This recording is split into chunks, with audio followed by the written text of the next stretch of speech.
At Repton in 986 CE, 236 Norse women drank mercury rather than risk capture because they knew exactly what Vikings did to the wives of defeated warriors. The archaeologists found them in neat rows, mercury residue coating their teeth, their hands still clutching the clay vessels. Some held each other, mother and daughter, sisters, the youngest barely 15 winters old. Listen, you can almost hear it, the bubbling of liquid metal poured from iron cauldrons, the whispered prayers to Freya, the sobbing of those who hesitated before their friends helped tip the poison past their lips. These weren't slaves. The jewelry buried with them, silver arm rings, amber beads, bronze brooches, marked them as wives of jarls, women who'd commanded households, who'd worn keys at their belts as symbols of authority, who'd managed estates while their men went Viking. Now those men lay scattered across English fields, cut down at Tettenhall, butchered at Buttington, the great heathen army that had terrorized Britain for decades finally broken. And these women knew what came next. They'd seen it themselves, had maybe even given the orders, when Norse raiders brought home Saxon women, when Irish girls stumbled off the longships in chains, when Frankish nobles' daughters stood naked on the auction blocks. The mercury worked fast, metallic taste flooding their mouths, convulsions, frothing, their last sight, the wooden beams of the longhouse where they'd chosen to die together rather than live what they'd inflicted on thousands. So, here's what haunts me, what keeps me awake at night after reading these archaeological reports. These women at Repton, they chose mercury poisoning. Think about that. Mercury, one of the most agonizing ways to die. Convulsions so violent they'd break their own bones. Blood frothing from their mouths. Their minds fracturing as the metal ate through their nerves. And they chose this. 236 of them chose this. Because whatever waited outside those longhouse doors was worse. What system of horror makes mercury seem merciful? Listen, that's the sound of an auctioneer calling prices in Old Norse. 20 silver for the young one. The words echo off wooden walls at Dublin's slave market. 793 CE. The year it all began. The Vikings had perfected their system. 3 price points. 20 silver pieces for virgin girls under 16.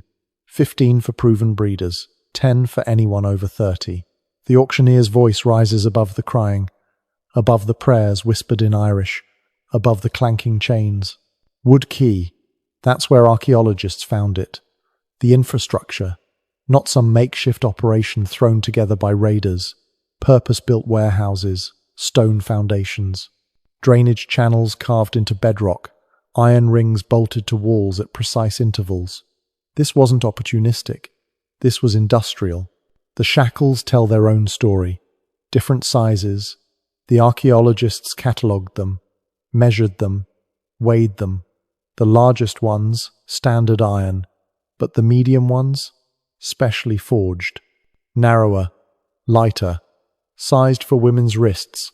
And then there were the small ones, 4 inches in circumference. That's all. 4 inches. The archaeologists kept remeasuring, kept checking their calculations, but the numbers didn't change.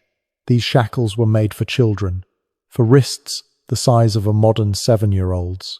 Here's what destroys me. King Aethelred's tax records from 812.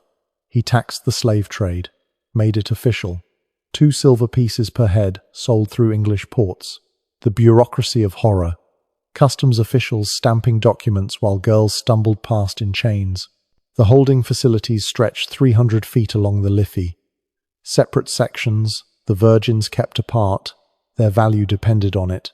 The pregnant women in another area, close to the midwives. Can't lose the merchandise. The children. The children were kept where their mothers could see them but not reach them. Leverage. You want to know how systematic this was? They had veterinarians. Norse texts call them stock checkers. They examined teeth, felt for pregnancies, checked for diseases. Rejected the sick ones. Those got thrown in the river. The splash, the struggling, then silence. Dublin wasn't unique. Hedeby, Birka, Gotland. The same infrastructure appears everywhere. The same drainage channels, the same sized shackles, the same pricing structure in the records. From Iceland to the Black Sea, one massive machine for turning women into silver. But the warehouses weren't the worst discovery. What haunted the archaeologists, what made them stop digging for days, was something else entirely. The personal items. Scattered in the dirt beneath the holding cells, a child's wooden doll, a bone comb with strands of red hair still tangled in its teeth, a small bronze cross, its chain snapped. The wood key excavations revealed something else.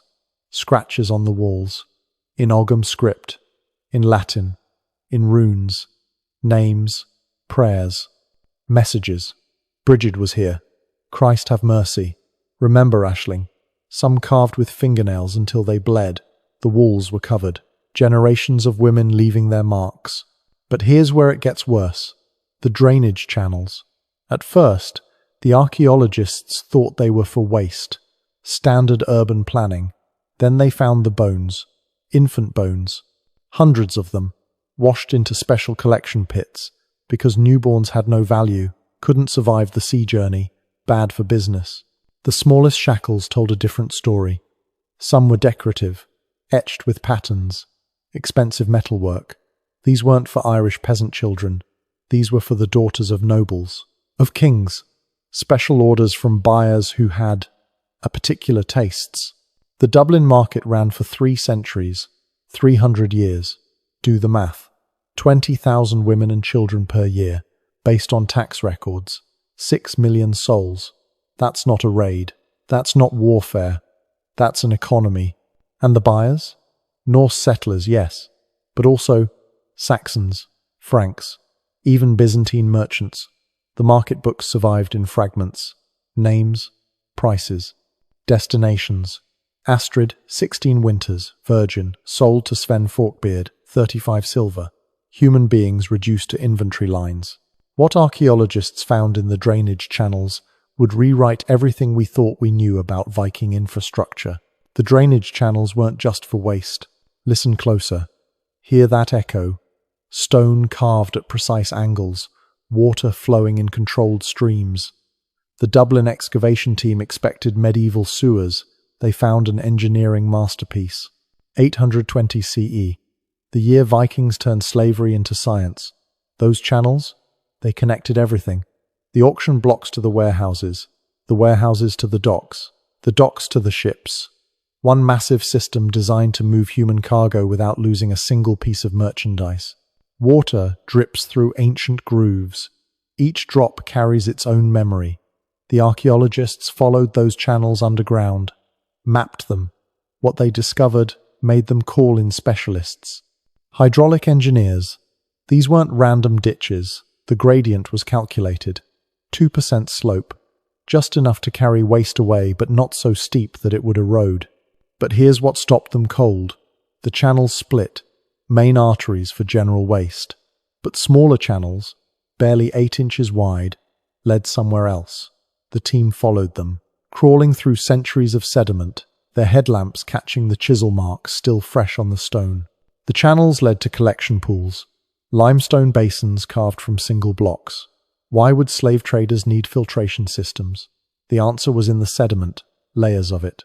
Each year preserved like tree rings. And in those layers, arsenic, mercury residue, lead deposits, arsenic traces. They weren't filtering out waste.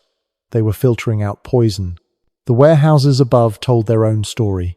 200-person capacity. That's what the foundations supported. Post holes every 6 feet. Iron rings between them. The archaeologists reconstructed it, drew it out, calculated the space. 3 square feet per person. Just enough to sit, not enough to lie down. Drainage beneath, ventilation above. Small holes drilled through oak beams. Airflow calculated to keep merchandise alive but weak. Too much oxygen, and they might fight back. Too little and you lose inventory. The Vikings had figured out the exact ratio, but Dublin was just the beginning. 830 CE. York. The archaeologists there found something that made Dublin's warehouses look humane. They weren't expecting it. Just another urban dig. Then they hit the timber. preserved in the waterlogged soil. Massive beams, joinery work that belonged in a king's hall. The structure spread out beneath modern copper gate. They excavated carefully, revealed it inch by inch. This wasn't a warehouse. The construction was too elaborate, the spaces too carefully divided. Then they found the metal fittings, specialized hardware, hinges designed for repeated use, locks with multiple pins, processing facilities. That's what they'd built, not just storage. Active sorting centers. The wood still showed the wear patterns, grooves where chains had rubbed for decades, stains that chemical analysis revealed as human waste, blood, other fluids the archaeologists wouldn't name in their reports. Sound carries differently underground. The York facility was built with acoustic chambers, small rooms where sounds would amplify, where screams would echo, where other captives would hear everything.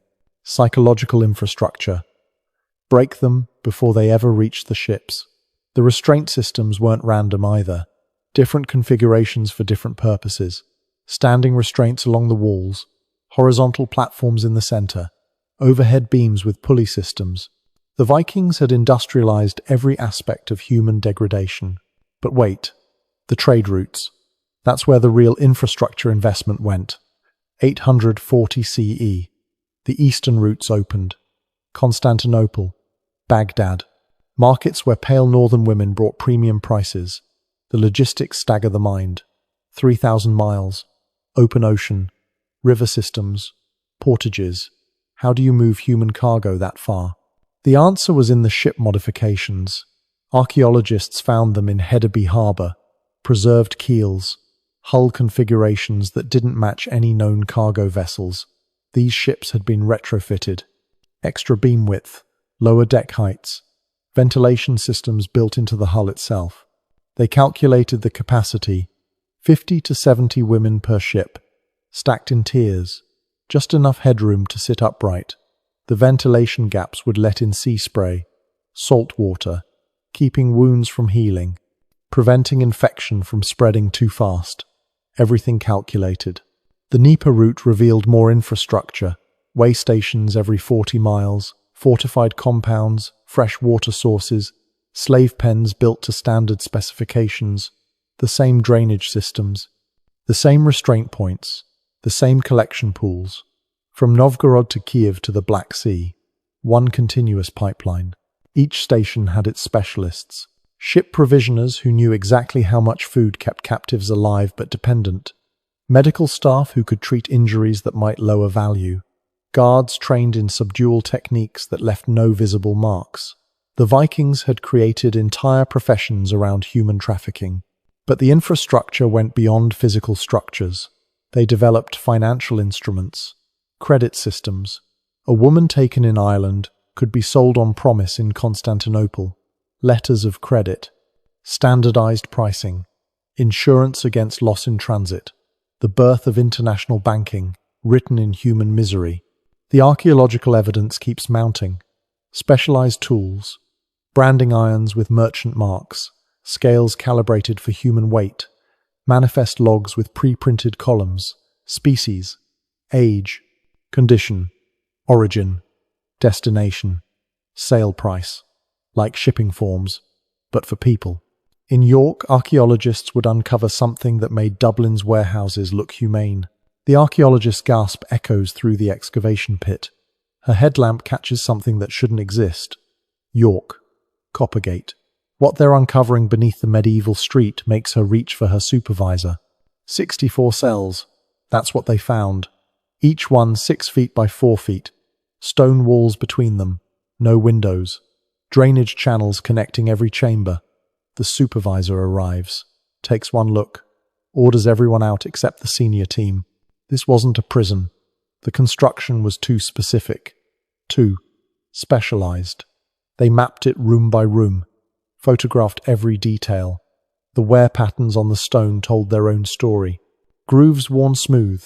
Not from chains, from human bodies, from the same repetitive movements, year after year after year. Listen, that's the sound of a metal detector screaming. The team sweeps each cell. The readings are off the charts. Iron, everywhere. but not in the walls, in the floor, absorbed into the earth itself. Decades of blood seeping into Yorkshire clay. Cell 23 changed everything. The archaeologist.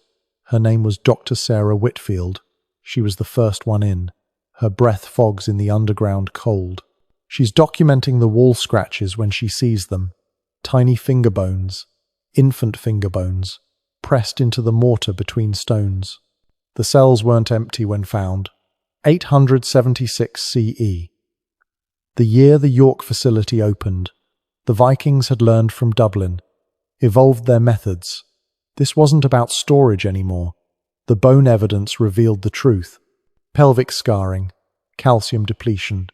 These women had given birth, multiple times, in these cells. Dr. Whitfield's voice cracks on the recording.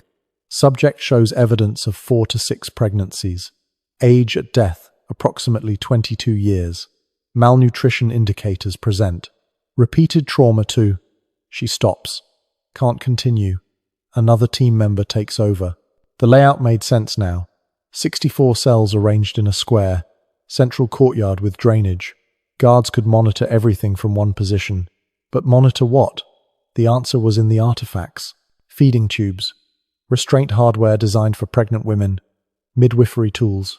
This was a breeding facility. 40 years. That's how long it operated. The dendrochronology confirmed it.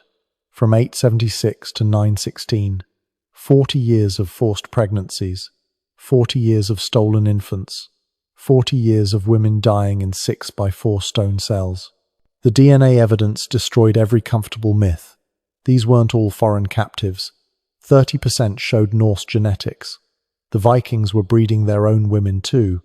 Anyone who couldn't pay debts. Anyone who defied authority. Anyone declared legally enslaved. But here's what made Dr. Whitfield call the police. Made them treat it as a crime scene even after 1,000 years. The position of the bodies. They weren't scattered, weren't random. These women had died in rows, organized, simultaneous, mass execution. Number weight.